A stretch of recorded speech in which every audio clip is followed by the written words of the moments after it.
time. Thank you everybody for coming to the very last session of the conference. And thank you for speaking until now. And so my practice is to get everybody to dinner as early as possible, and I would like to for parties. So let's get this done as possible. So without any further ado, let's welcome our first speaker, Jin Chang from University. Thanks. So hello everyone. I'm Jin Qiang, So I'm a rising third year PhD student at Cornell University.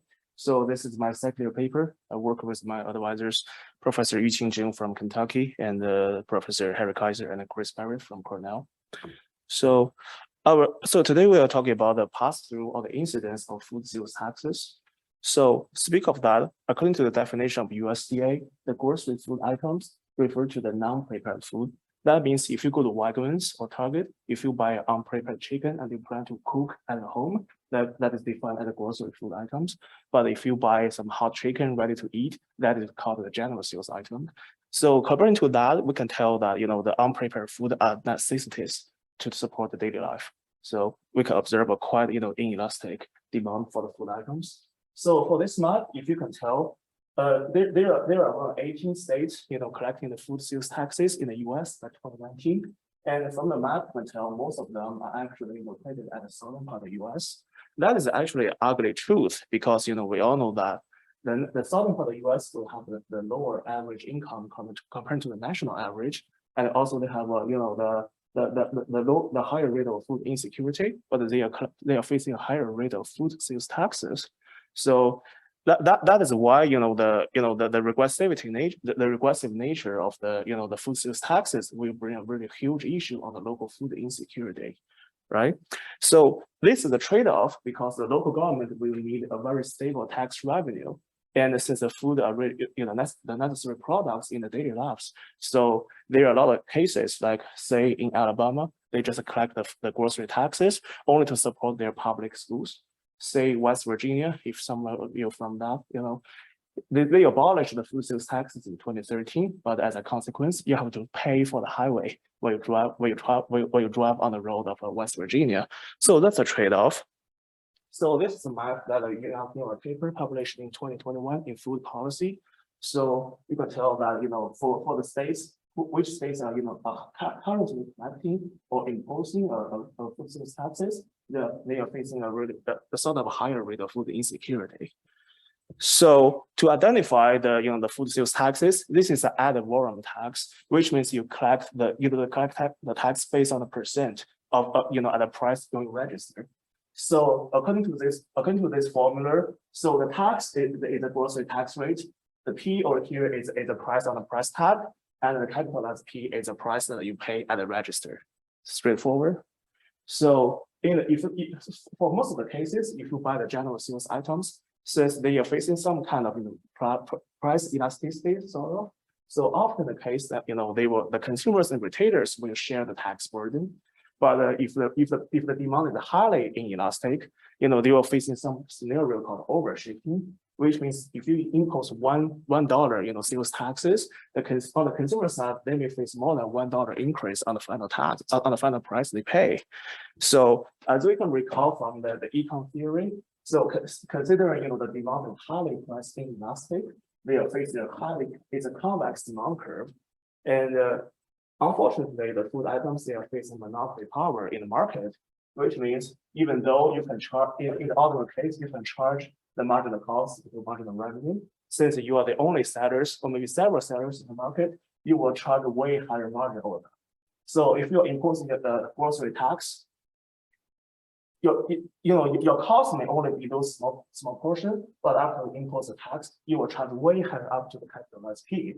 And this big margin makes an overshifting over there. So yeah, that brings to why the research question is very important, because first of all, that will be the first study studying the incidence for all the grocery taxes on all the food items defined by Nielsen. And previously we only know some really several studies, they study only for certain products, but now about all of the items. And also for the recent growing literature, they study about It's studying about, the power of wage setting when you hire the employees. So say, if the firm are making a lot of money from the increased tax, are they sharing the revenue with their workers in the form of wages? So, all right then. So for the data part, we all know that there are 18 states collecting the sales taxes in the US, either at the state, county, or the city level. But in our study, we only define that as the combined rate at the state plus county taxes, because there's a really rigorous, defined on the city borders. There might be some inconsistency around the sources. So we would just take it at the state plus the county taxes. And by 2019, the average combined rate was 4.3% for all the states with the grocery taxes. Okay. So, and also since the state at the state level, they will have a higher rate, they will have a higher magnitude, but at the county level, because of the home rule and dealer rule for the local administration, they will have a more variation compared to the state level. All right. So we have other parts for the data. So we'll use the transaction level data, the transaction data at the UPC level from Nielsen. This is a very huge data set, so we have to just do a random sample for 5% household. But we cross-check by using the bootstrapping, like we're taking the we run the regression, taking the average, and continue to run the bootstrapping for 1,000 times. So another part of the data is from the QWI, is a quality workforce indicators. They provide the county level average earned data. So in this way, we can break that down, for the grocery, by the different types of grocery retailers, and check, if the wage of the employees increase. Finally, we got the national establishment type service data. We construct a measurement called a sales ratio to measure the local market concentration. So if there is a higher market power in the region, apparently you will face a higher rate of pass-through, right? So for the Nielsen data, Nielsen has defined 6 types of departments related to food items. So most of them are for the dry groceries, like the bread and the breakfast cereal, things like that. And we got the frozen foods, dairy, like milk, cheese, yogurt, dairy, like a sliced ham, packaged meat, like a fresh meat, and also fresh produce, like veggies, right? So you can see that actually, it's intuitive because around 40% of the products are high dry groceries, which is often the case, when you do the grocery shopping. So our methodology is a single log format. It's a single log model. So on the right hand side, it's a pre-tax price paid for the food items by each UPC, and over here on the second item is how is other volume tax in county J amount P, and we have a covariate of the measurable cost in the county J, like the average rent, like the price of the electricity. So as a measurement of the cost to hire a labor, and we control the household we add a vector of household demographics and control the county year UPC and the month fixed effect. Over here, the month simply means seasonality. So according to one of the paper published in 1999, Basley's paper, we can switch the final price based on the equation like 1 plus theta 1 over 1 plus theta 1 here. Cool. So as for the baseline regression, we just keep so on the column 1 we just didn't add any household and demographic. For column 2 we add a household base effect. Column 3 we adding the demographics, but with no household base effect. And for column 4 is adding both household base effect and demographics. So we would prefer the column 4 to the 2 of them. And for column 5, we also added a measurable amount of concentration with the NAS data. So as you can tell that all the figures are very close and significant at a 5% level. So it's a really strong signal over here. And of course, since that's positive, according to this formula, that's a apparent overshooting, because if there is a positive number, of course, there will be 1 plus something. The only case for full shifting, 100% will be 0, right? So, and also we break that down by the different household demographics and store channels. The 2 very interesting findings was that, for column 1, if we take the low income household as a baseline, actually finding the low income household are actually facing a higher rate of, pass through compared to the middle income and the high income household. That is counterintuitive, but makes sense because for the low income household, if you live in some area with very limited access to the fresh food, or maybe if everything you buy is all the necessary food items, even though you know the price has increased, you have no other choices, but you have to buy, right? And for the store channels, it's also we also just break that down, based on the stores channels defined by Nielsen.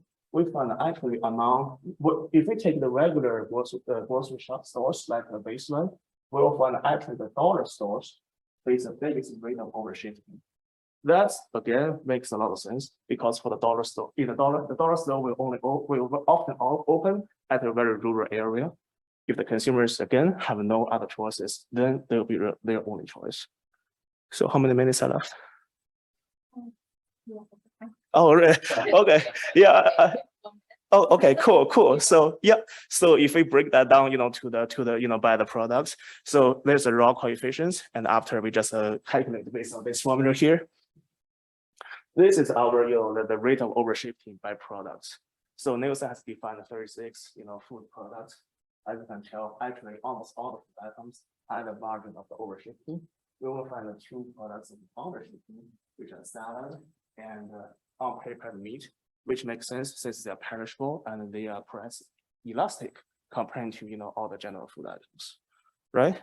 So for the labor stuff, we just employ the similar model. We only change the price to the earnings of the wages of the consumers, right? So as we document, there is actually no significant result over here.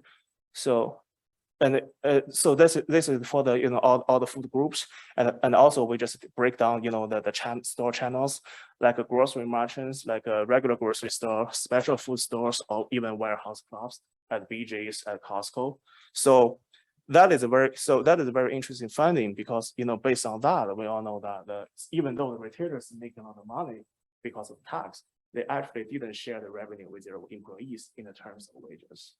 So that's all I have for today. And I do have so many slides if you have any questions to cross-check. So thank you. And let me know if you have any questions. Thank you. Any comments, questions? Oh, nope, we don't have it.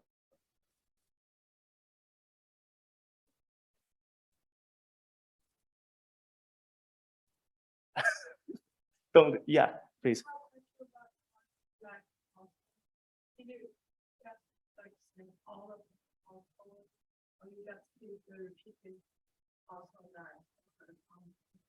That's a very good question. So actually, first of all, Nielsen has some policy like if you for the household they were gonna report their purchase after each trip, and Nielsen has a policy like they will just make if you just miss if you keep silent for just a couple of months, the Nielsen will just cut you off because they will respond. They will consider you are not proactive. So for every year, actually, they are around 80% of household would retain in the program, and they just keep rolling here. So for our sampling, so we take the 5% sample based on the whole Nielsen sample. So it's actually a typical and consistent with the whole population because if you have a rotating household, then you will stay here in 5% sample with the same rate of distribution. So yeah. Other questions? Thanks.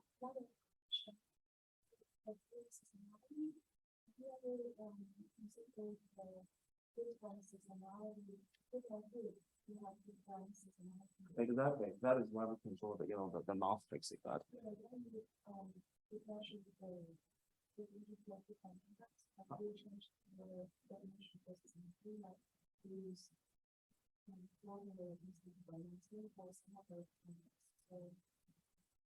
Well, first of all, So first of all, I don't see a quite add-on if since our data has already been on the monthly level.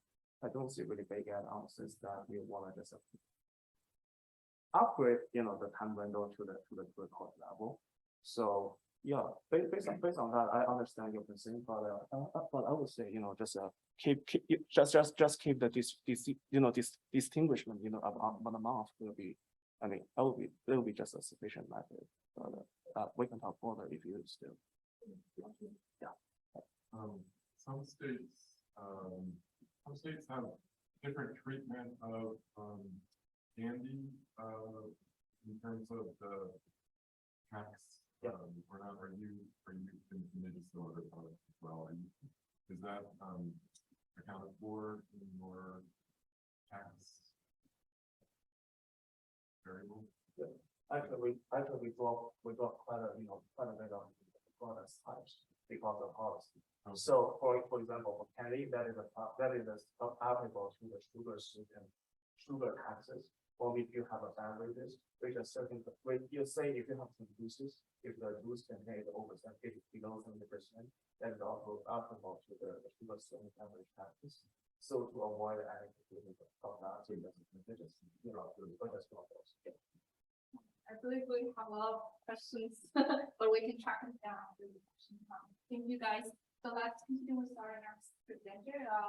That's based on Purdue University. Thanks much. Yep. Just a friendly reminder for our presenters. We like for policy, we have 7 minutes for today and 2 minutes for Q&A. But we have 4 people that's not presenting today, so technically we have like 15 minutes overall for each presenter. So still trying to limit the time to 2 minutes.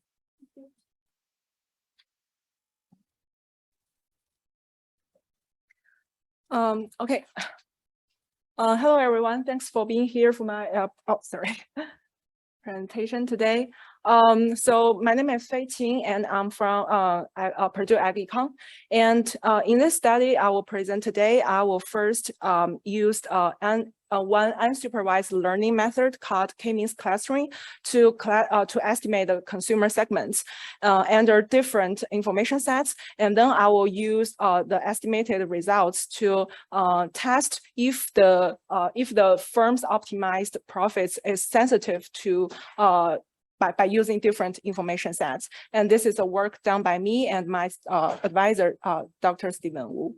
As we all know, instead of serving a whole market by charging a uniform price, firms are always incentivized to divide markets into different segments based on their consumers' characteristics, which may influence their purchase decisions. And from the theoretical side, especially in nonlinear pricing schemes, market segments plays an important role because it assumes that the heterogeneity of consumers' preferences leads to different pricing plans, so to predict the consumer's expected demand.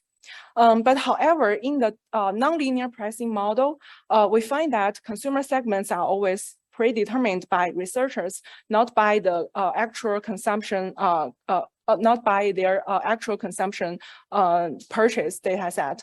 So we advance the literature by using unsupervised learning method, K-means clustering, to cluster the consumers. And we will also investigate how informationally robust the market segment and demand estimation are under a second-degree price discrimination scheme.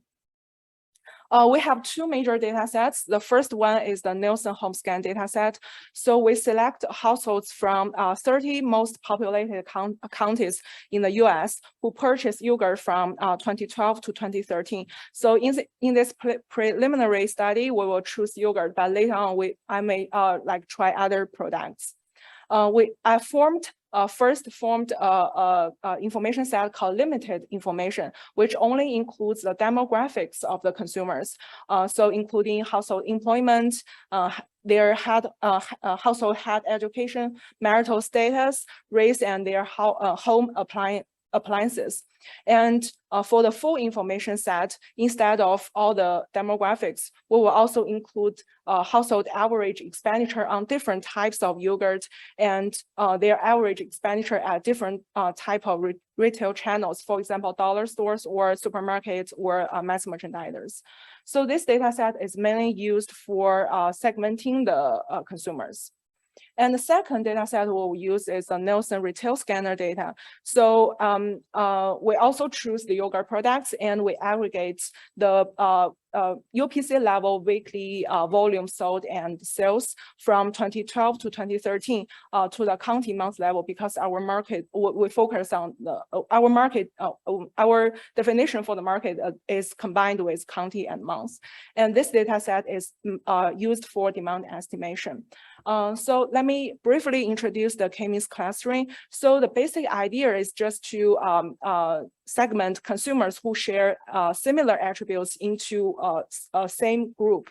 So the objective here is to minimize the within cluster sum of squares. So SI here refers to the I's cluster, and X here refers to a bunch of attributes of households in our data set. And the mu I here is the mean value of each variable for the centroid of the cluster. And to do the K-means clustering, we have to convert all the categorical variables, for example, household annual income in the Nielsen scanner data, to continuous variables. And we will standardize them using these scores.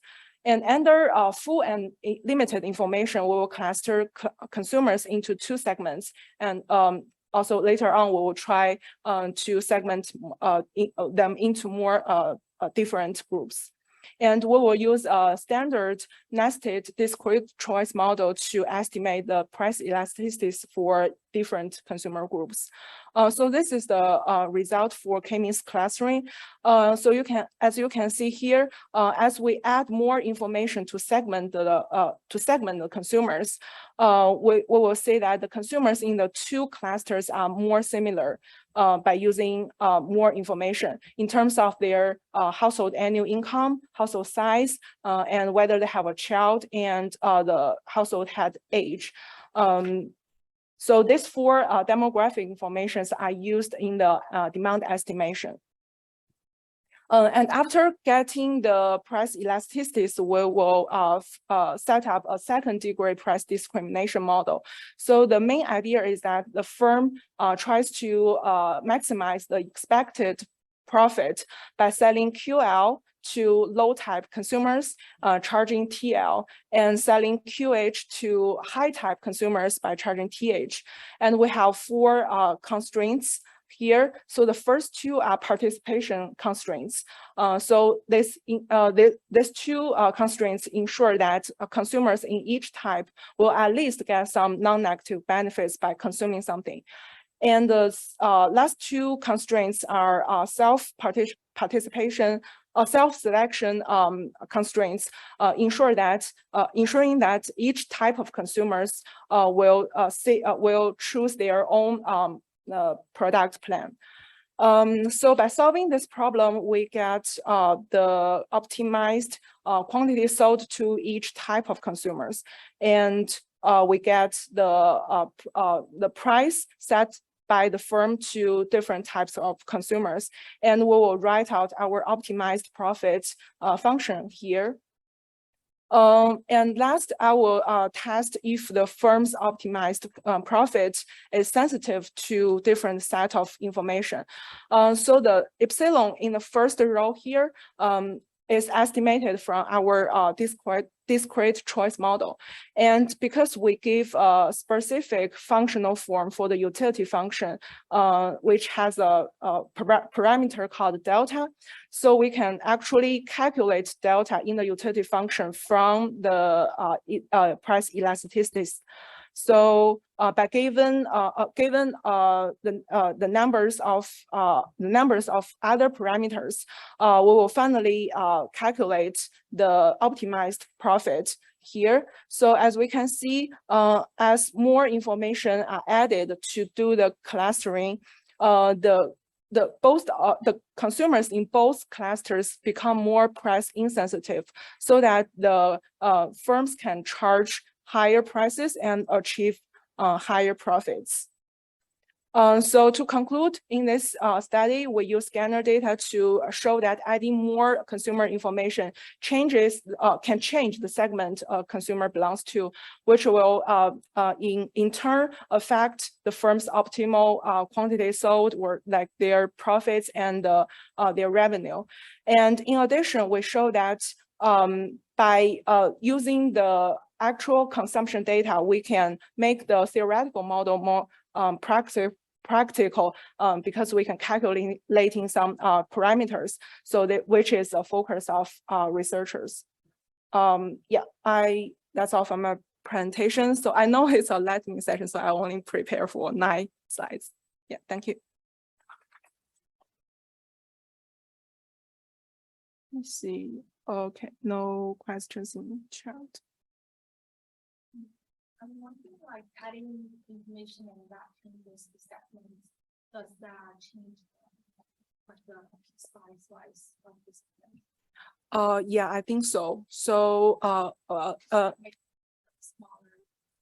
yeah, I think they are like we face different situations. So in for the results I present today, it's just one like I just gave one set of parameters. But actually I tried many times for different parameters, and each time they will give me a different set of like cluster 1 and cluster 2. So I'm still considering the mechanism of why they change their clusters. So I think that's maybe the next step of this paper. So now I only get the results, but next step is like I want to go into the mechanism, why adding more information changes their segments. Yeah. Yeah. Thank you. Oh, please.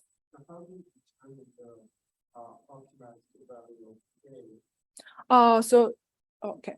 So actually K is not optimized. So like I said, the delta here is calculated from the elasticity, but for all the parameters, I just give them some random numbers.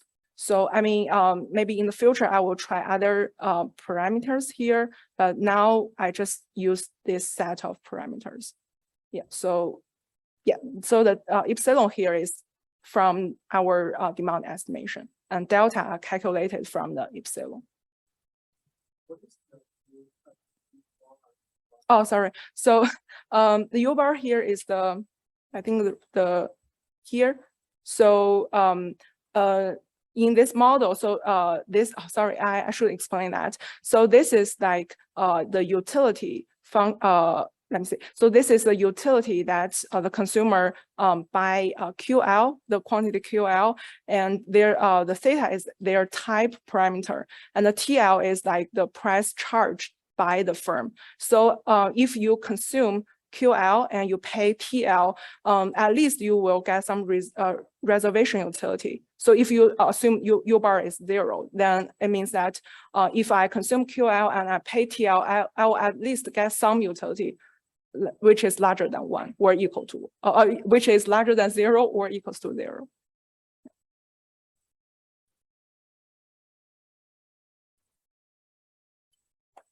Okay. We don't have the questions, last things, Kerry and welcome on. From University of Florida, it's going to talk about sustainable consumption.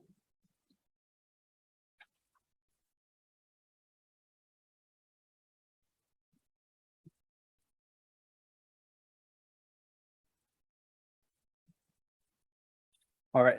Good afternoon, everyone. My name is Ye Fan. I'm a PhD student from Food and Social Economics Department at University of Florida. So today I'm going to present a paper called Value, Attitude, Belief, and Sustainable Food Consumption.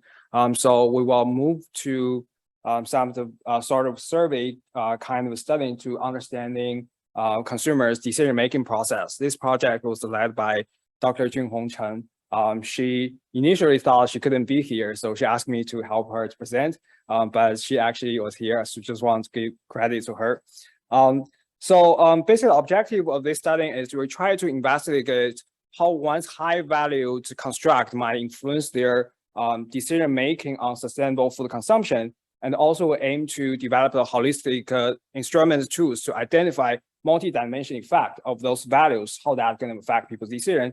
And then with those information, we can better understand comprehensive factors might along the value chain, how that might affect sustainable food consumption in people's decision making.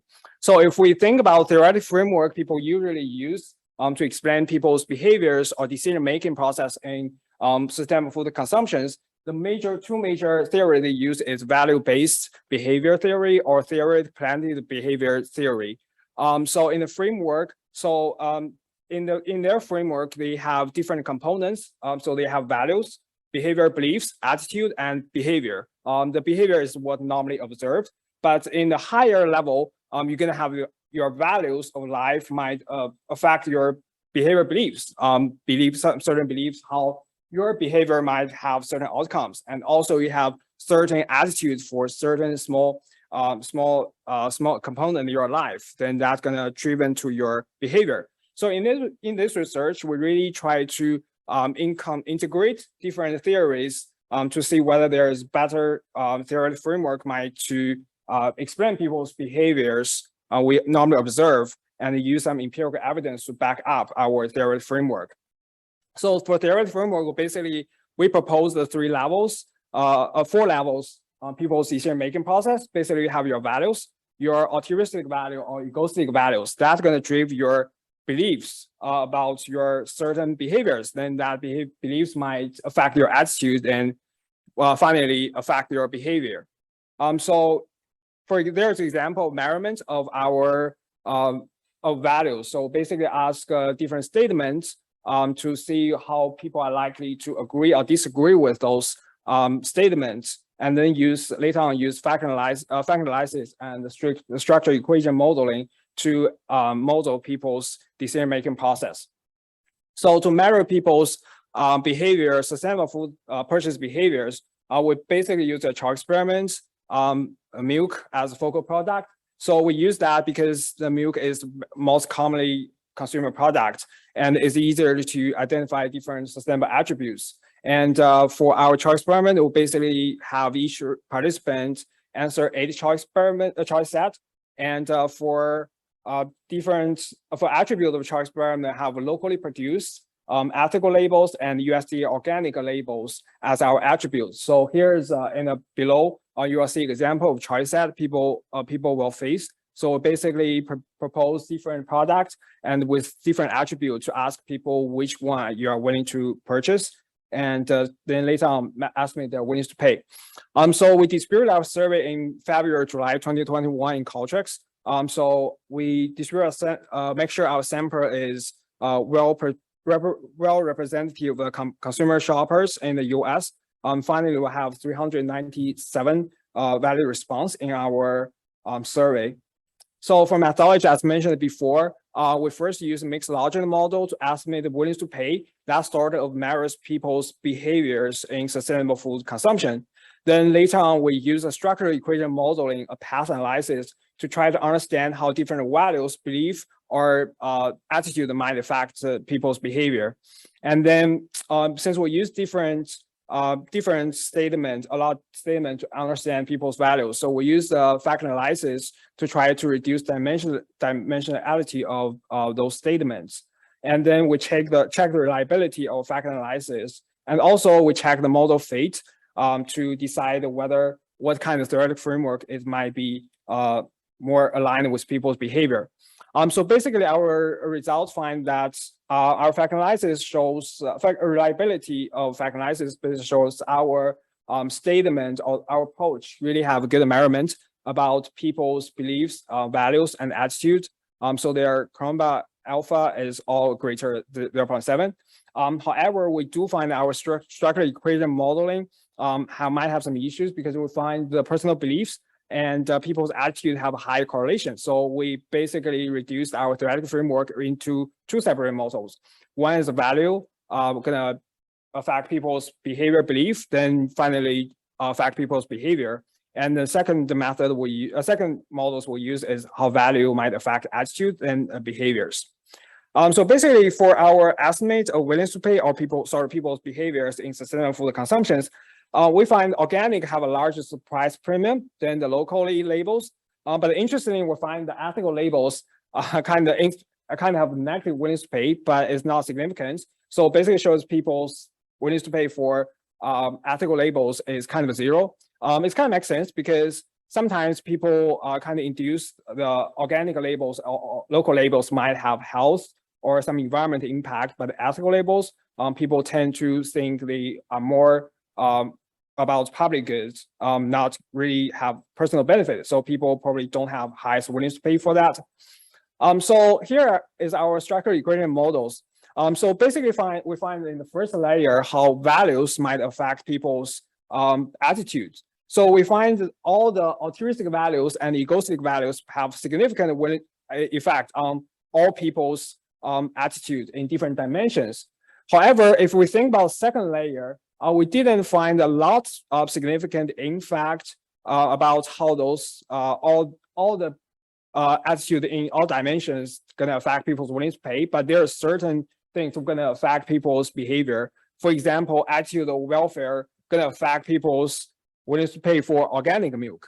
And then people's attitude about hedonism and utilitarian will affect people's willingness to pay on organic, local, and ethical labels. So that attitude tend to have a lot of significant impact on people's behavior, but others really don't. And for second model, we propose to use how values might affect people's beliefs, and then how can it affect willingness to pay. Similar with our first result, we find the altruistic values and egoistic values might have a lot of willingness effect on people's beliefs, but there's only hedonism gonna affect people's willingness to pay for local and ethical milk. So for the result, for the discussion, there are multiple higher level constructs might affect consumer choices, but not a lot. But however, also because there are certain behavior and beliefs might affect behaviors, which is automatically driven by people's values. So in the future, we propose if you want to promote sustainable food consumptions, the altruistic appeal plays a role there. So if the markets want to propose that, they probably should emphasize all on the altruistic appeals and try to create advertisement to make people have more altruistic feelings about this product. All those sort of actions to promote sustainable food consumption. So thank you for listening. I'm happy to answer any questions. Thank you. Yep. I have a question just about the label, willingness to pay for each of the labels. Were you able to look at, or can you look at sort of substitution between the labels or interaction between the labels? Because it would occur, what I've observed in some cases is that there's sort of if you have a local and organic label, consumers tend to associate them similarly and might substitute one for the other, like that. Yeah, that's a good question. So in the current model, we definitely didn't consider that. We kind of think they're orthogonal to each other. We didn't consider sort of a complementary or substitution effect in our model. But yeah, it was definitely interesting if we put it like interaction terms in there to see whether there are substitution and complementary effects on there. Yeah, thank you very much. Any other questions? All right, thank you very much for your attention. Yes, and then we have Aaron from non-GMO labels, right? Yeah. Try to set a timer so I don't go over. Thank you guys for sticking around.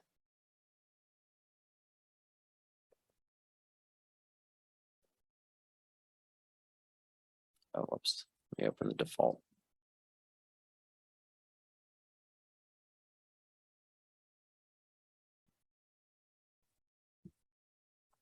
Okay.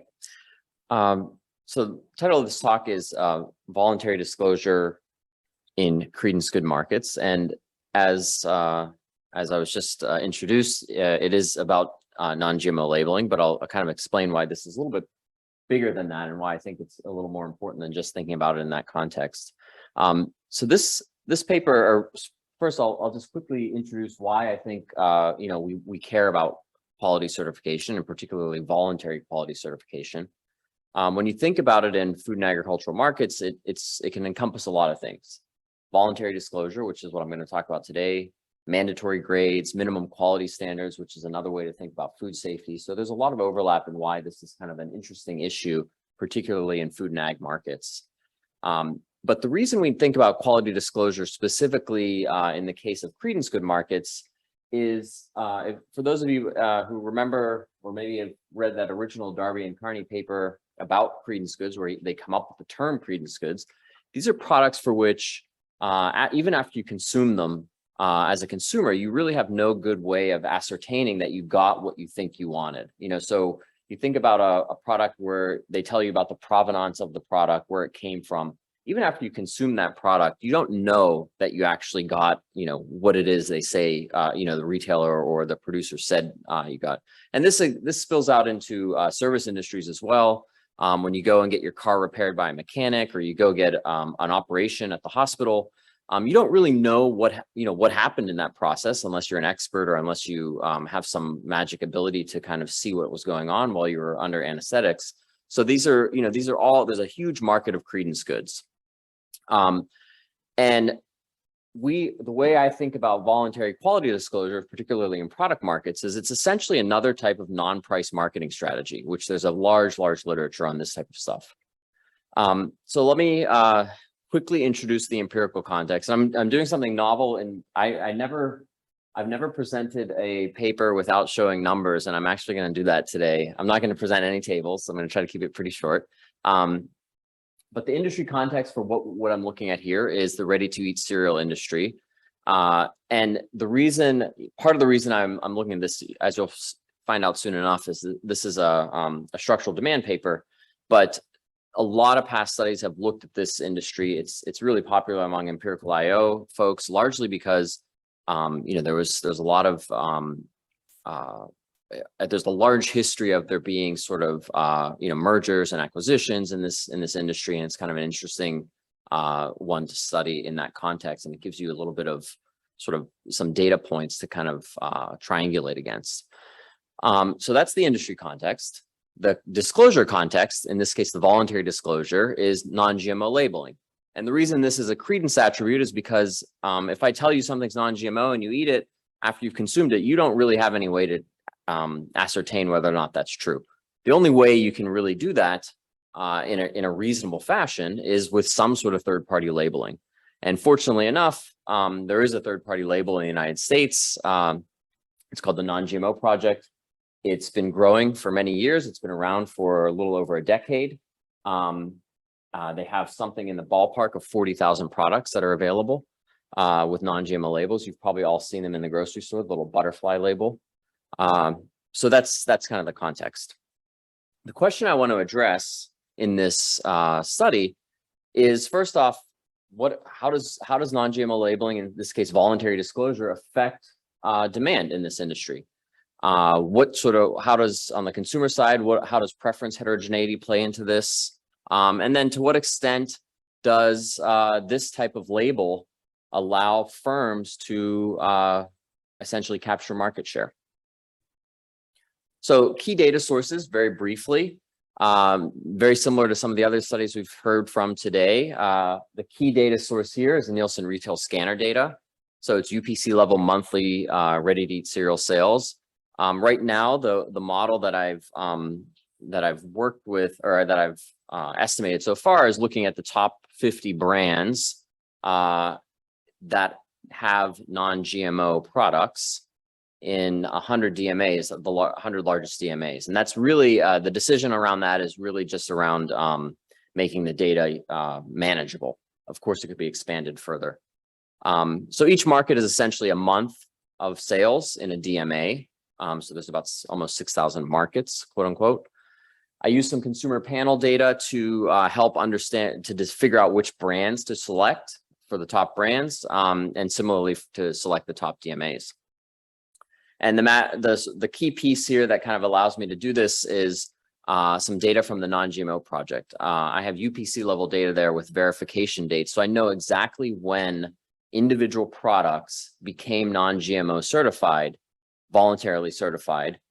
So I know, after a certain date, they had this label. Before this date, they did not have this label. So I'm able to merge that with the scanner data to kind of work through this and identify those products. So without showing you any equations or any formulas, essentially what we're doing here is estimating a traditional BLP model, a random coefficients discrete choice demand model.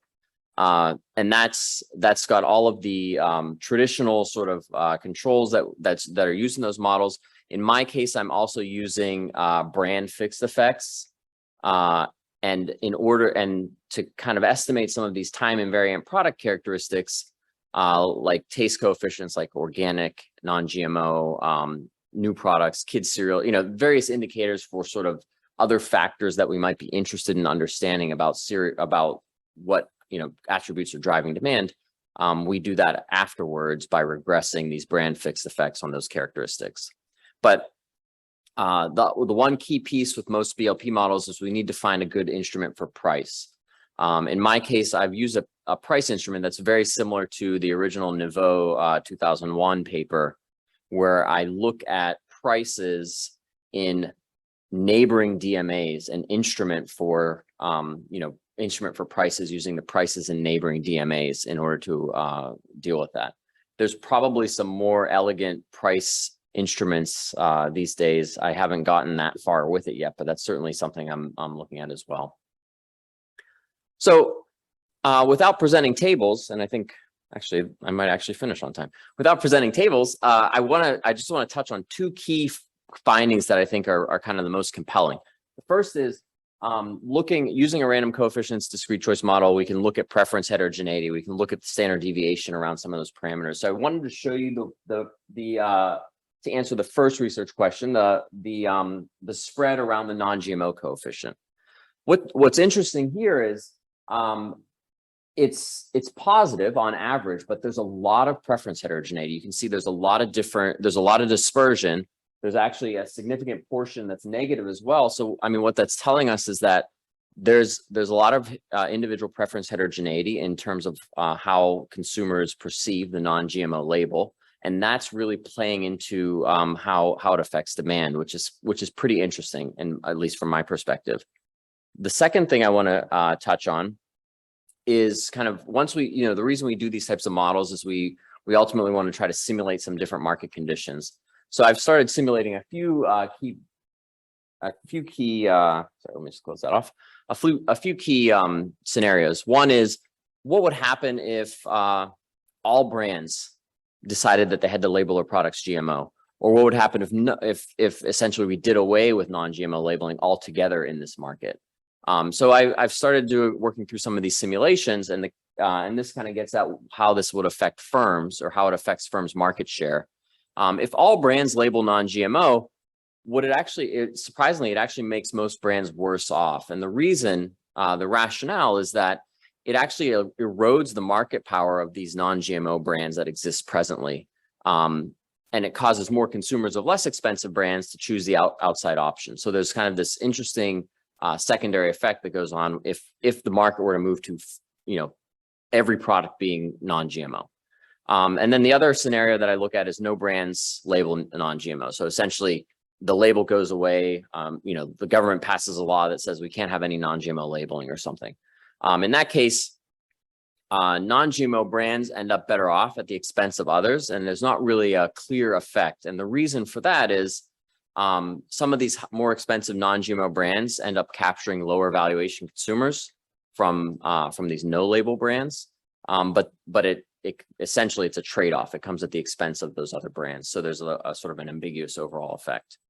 So closing, summary of sort of the key findings at this stage. First, our consumer tastes are pretty important here. There's a wide distribution, a lot of preference heterogeneity in terms of how individual choices play out in this model. On average, the label has a positive impact on market share, but if we think about sort of the extreme versions, either all labeling or no labeling, they would likely be negative in terms of firm profit. So there's a lot more to dig into here, but those are sort of the high level findings. And I've never presented a structural demand estimation paper in 9 minutes, but hopefully you guys get the gist of it. Thank you so much.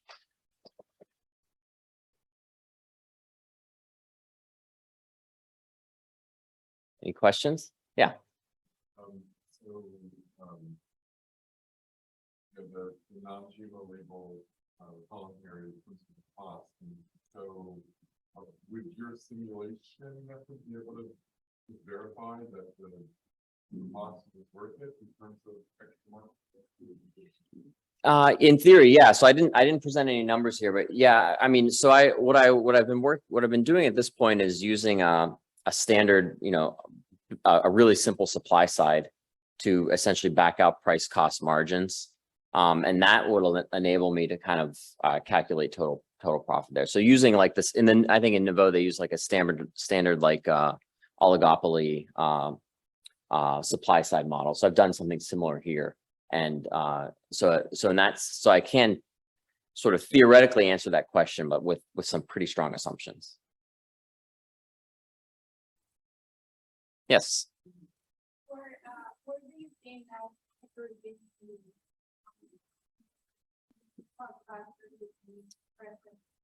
Yeah, so I mean, so in the full model, I sort of decompose that into some of the traditional demographic variables, but there's been a lot of experimental studies about non-GMO labeling and some suggest that there are segments of consumers that are pro-GMO and segments of consumer that are anti-GMO, and depending on how it's positioned, I mean, I find it hard to believe that someone would actively choose not to buy a product with a non-GMO label, but there is a lot of experimental evidence that suggests that depending on how these labels are presented to consumers, they may either have a positive valuation of them or a negative valuation of them. So I think there's some room for that there, and certainly, if you look at the segmentation of who buys these products, just generally in sales data, it seems like they're, some of the traditional, say, more educated people, act one way versus less educated people. Same with higher income and lower income people. So you can see some of those traditional sort of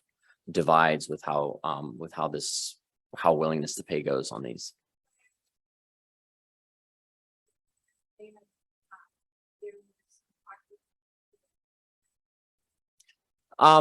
Yeah, so I mean, it seems like, so just traditional demographics, higher income, more educated, smaller family households are buying more non-GMO products.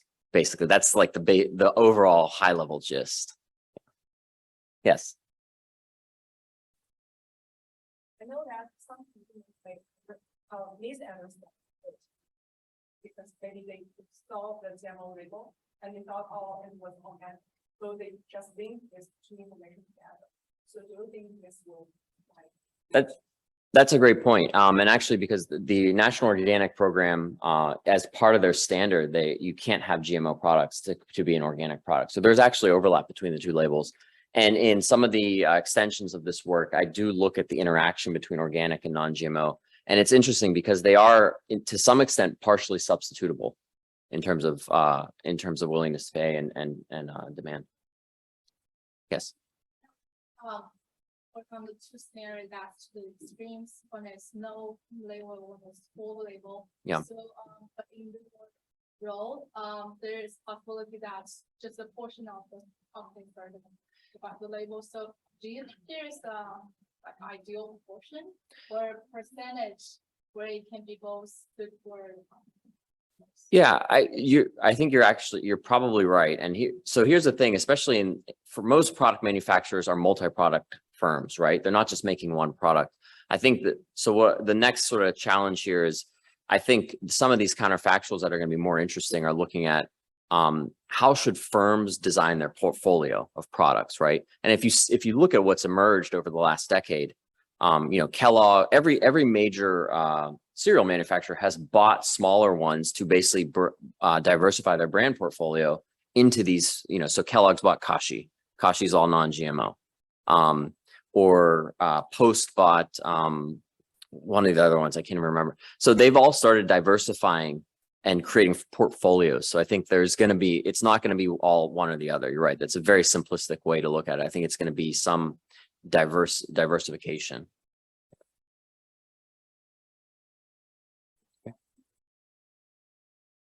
Thank you, Evan. Thank you. Thanks, guys.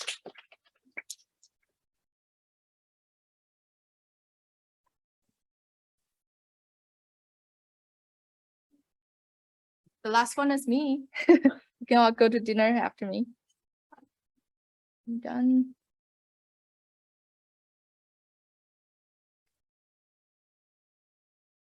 All right, so I'm going to wrap up with some also very simple and interesting stuff. I don't have much of like complicated models as well, and not much tables. And so what I'm looking at is how to leverage some emotions in advertising or labeling to help facilitate consumers' adoption of ugly food. So ugly food means those products that does not meet the cosmetic standards of the industry. So we do have a lot of food get listed just because of the cosmetic reasons, and they are rejected by the consumers and retailers. So the producers actually lose a lot because they cannot always produce perfect looking produce, right? So they get a lot of money lost because these ugly foods get underpriced. So so that's some of the motivation behind my research. So ugly produce, like I said, they just look different, a little bit different, probably more legs, different poses, but they are perfectly fine in terms of nutrition taste. So that's the definition of ugly produce here. All right, so let's go back to why consumer reject ugly foods. So they would make some association with the appearance of something and the internal stuff of produce. So consumers would always expect to get perfect looking stuff all year round, but obviously that's impossible. And retailers as well, because they realize that consumers always prefer good looking food. So they also reject these ugly foods. Right, so they get listed. Talking about why consumers hate ugly produce, that can, if I were a evolutionary psychologist, I would say that probably years and years ago, why people or human prefer symmetry, and symmetry will kind of indicates the good gene and healthiness of stuff and healthiness of others, and also food as well.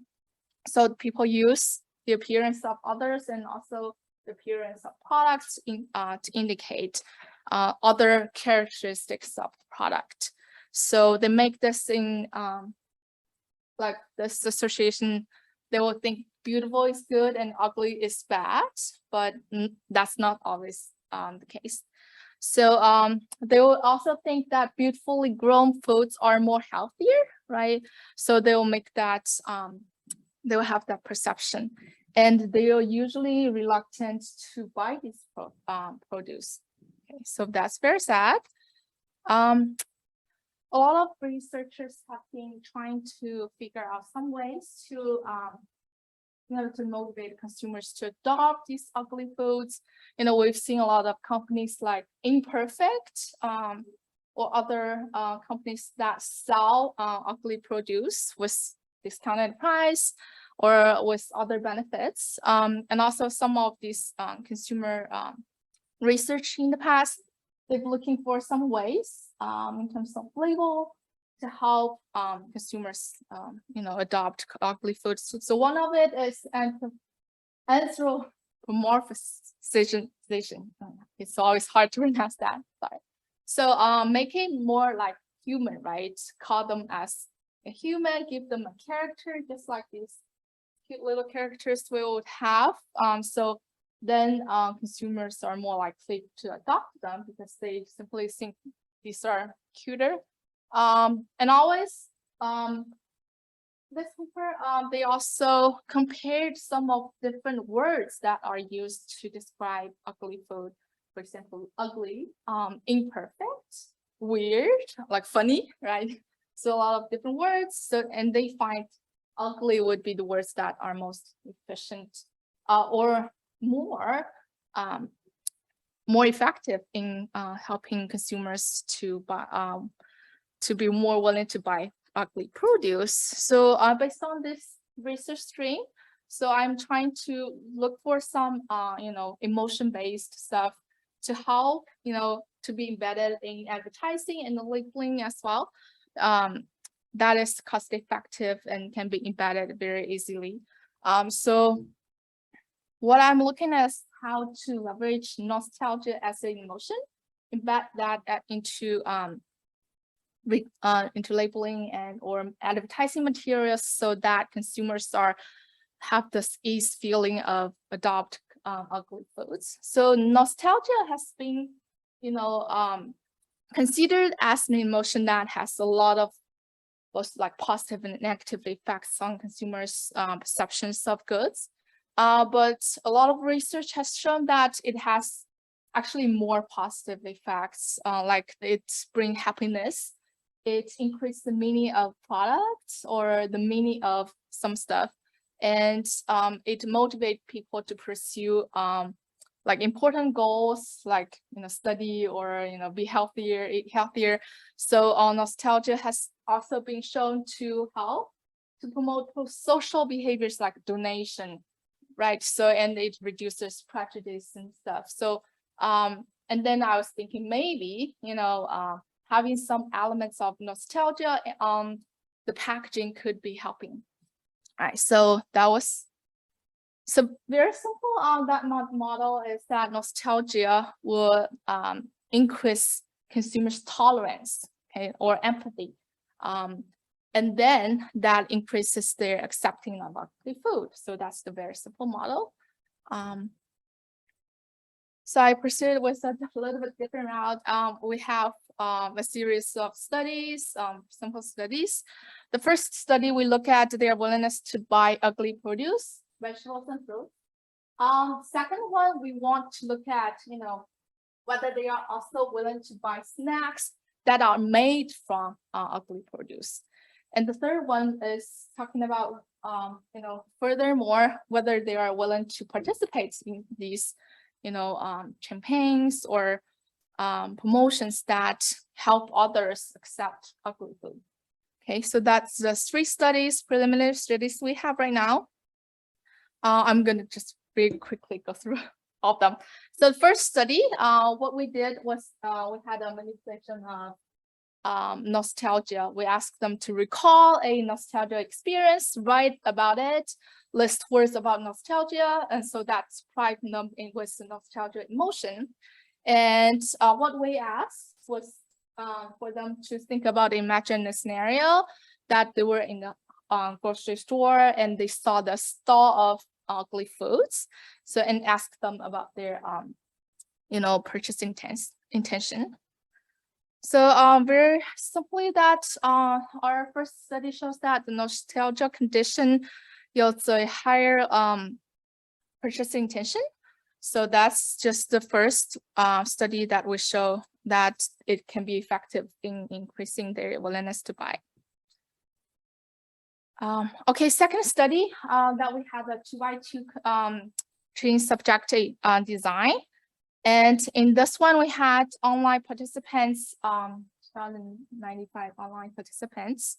And a little bit differently, in this study, we have actually 2 conditions that we show, misshapen or normal shaped potatoes that are used to produce these potato chips. Okay, these are the 2 potato chips we have. I was in Xiamen University, that's in China, so these were Chinese. Sorry about that. So it says, this one, it looks like a perfect potato, and it says original potato chips. And this one is weird looking ugly potato, and it says original potato, but we used imperfectly shaped potato to make these chips. So interesting in results, we show that originally we have no nostalgia manipulation. It will look like this, right? Consumers will definitely prefer the normal looking potatoes, but when we have the nostalgia manipulation, that actually flips the effect, and people are more willing to buy those potato chips that are made from ugly potatoes when they are in the nostalgia emotion. Okay, study 3, very importantly in the study 3, we wanted to show what was the mediator. So we measured tolerance by asking them, how they felt tolerant, forbearing, permissive, open-minded, some of these words that are items of tolerance. So we measured that before the DD. Right, so the result shows that, so this was the DV that we had, was whether they are willing to participate in this campaign and share their experience of using ugly produce in cooking, right? Share their experience on their social media. Right, recently we show that this is consistent result of nostalgia emotions increases their willingness to participate in such campaign. And very importantly, I had a mediation effect that we do show that the increased tolerance mediated this effect. Okay, so that was tolerance that get increased, and that leads to their willingness to purchase or willingness to participate in such campaign. All right, so our next step that we want to do more studies, probably a field study that can be conducted at our Cal Poly Farm store. And we are also hoping to do a Facebook ad testing that we can actually embed these nostalgia elements on the packaging. Okay, so that's some of the future plans. Thank you. Hopefully I didn't go over time.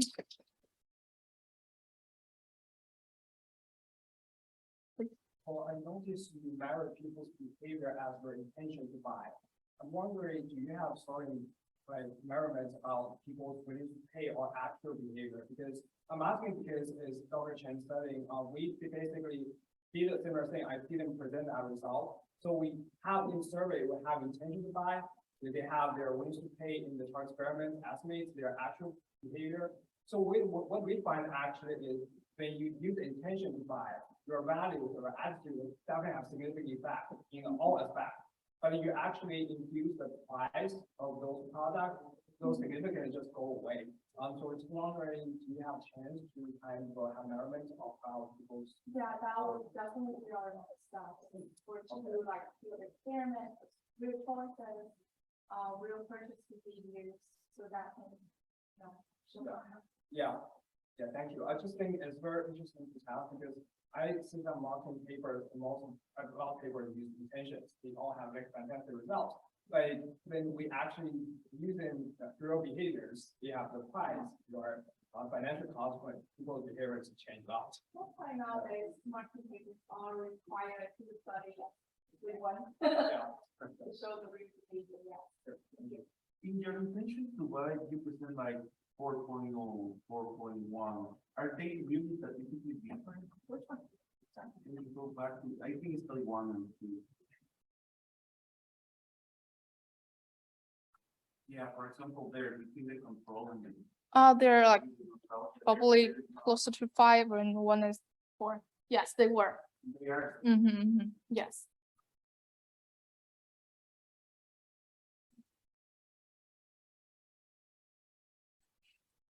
I think we did have a good size of sample. So, yeah. Any questions?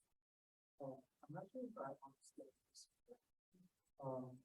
So when the scenario when the audio makes a difference is that when people can actually see the but in the case of Lay's chips, well, there's need for the manufacturer to show the future, right? It doesn't really matter if the consumers know what kind of potatoes they're using. So, like for me, they can use ugly ones and beautiful ones at the same time, but Yes, showing the same. that's why it's very interesting that when you show that, you know, the shape of the original potato and also after component of powder actually increase, the flavor. This can be a kind of strategy. Right. Good. All right, I guess everybody is wanting to go to dinner. Thank you, everybody. Welcome to stay around and ask questions. So thank you. And hope everybody have a safe trip back. Bye.